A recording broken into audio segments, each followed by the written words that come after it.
is LANI BUESS, and I'm a hypnotist, NLP practitioner, and energy healer here in Hollywood, California. And today I'm bringing you the tip of the day, showing you four ways to address that inner critic. And we all have that inner voice. We have that encouraging voice whenever we do a job well done and we're just proud of ourselves. And for many of us, most of us, we also have that inner critic, that voice that can be discouraging, disparaging, and all around self-deprecating. The voice that tells us we're not good enough, incapable, or for some of us, even unlovable. So what do we do with that voice? Well, oftentimes we get so consumed, lost in the content, the story of what that voice is telling us. And we play that story on repeat until we believe it. But what we don't realize is a great way to silence the critic is to step outside of the story. And we do that by focusing on form. And one great way of focusing on form and not the story is through some modality shifts. Some modality shifts essentially give form to the voice. So where do you hear that inner critic? Where is it located? For many of us, we'll say it's inside of our head, obviously, but where? It could be in the middle, it could be the back of our head, or off to the side to an ear. Notice where you locate that inner critic and begin to move it to a location that feels better. For many of us, that'll mean externalizing that inner critic outside of us as if it were a separate entity. And now, what if you were to take that inner critic, that voice, and make it come from a silly cartoon character like Mickey Mouse?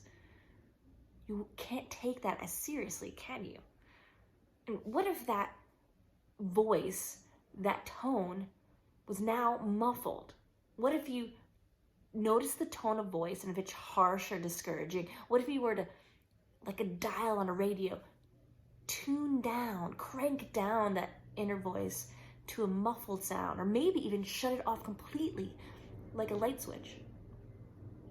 And what if you were now to take that muffled little cartoon character and push him off miles and miles away, completely far from you?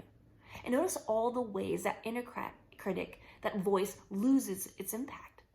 And what if you now added that voice you hear during times you feel really proud and accomplished? That encouraging voice. Notice where that's located. And what if you were to kind of allow that voice to surround you in surround sound? And what if you crank up that encouraging voice to the most pleasing sound imaginable? Just through some modality shifts, you can manipulate the form and notice all the ways you lessen the power and impact of that inner critic. A second way to address the inner critic is to ask for its positive intention. Now, I know it might seem odd that a voice telling you that you're not good enough might have any positive intention behind it, but think of it this way. Have you ever gotten into an argument with someone and you wish you could take back what you said because you knew it was mean or cruel? But you probably also know that you said those things out of pain, out of hurt, and you didn't really mean them. So outright ask your inner critic as if it were another person, and ask it, what's the positive intention behind saying this to me? And pause and really listen within for the answer. And keep asking that question until you really reach an answer that's positive.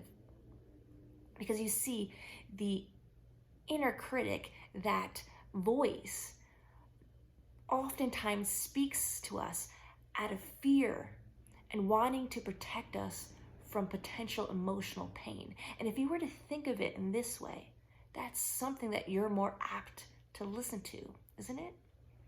And once you get that answer, you can come to creative solutions, different creative solutions, with the help of that inner voice. A third way to kick out that inner critic is through visualization. What if you were to imagine every time you hear that demeaning inner critic, that a small child was writing these phrases down over and over again in their journal, writing down all the belittling things they're saying to themselves, a small, little, innocent child. And what if that child were you? What if you were that 3 or 4-year-old self saying these things to themselves? That adult you would just automatically send compassion to that little inner you, wouldn't you? So anytime you hear that inner critic come on, imagine this and send yourself compassion instead. A fourth way to combat that critic is to find out if that inner voice is even yours. Oftentimes we're so convinced that voice in our head is ours because we've played it on repeat for years.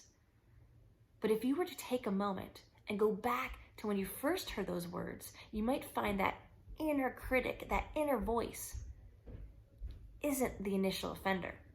It might be a parent, a grandparent, a sibling, a teacher, or some other authority figure. And if it is, begin to externalize them outside of yourself. See them at a safe and pleasant distance away.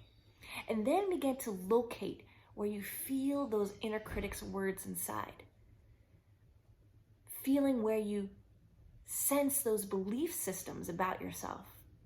And then begin to give those feelings and sensations, those words, a color, a shape, a texture, a symbol maybe. And then begin to externalize them all outside of yourself and giving it back to the initial offender. Because those words, those thoughts that you have about yourself, those belief systems were never yours to begin with.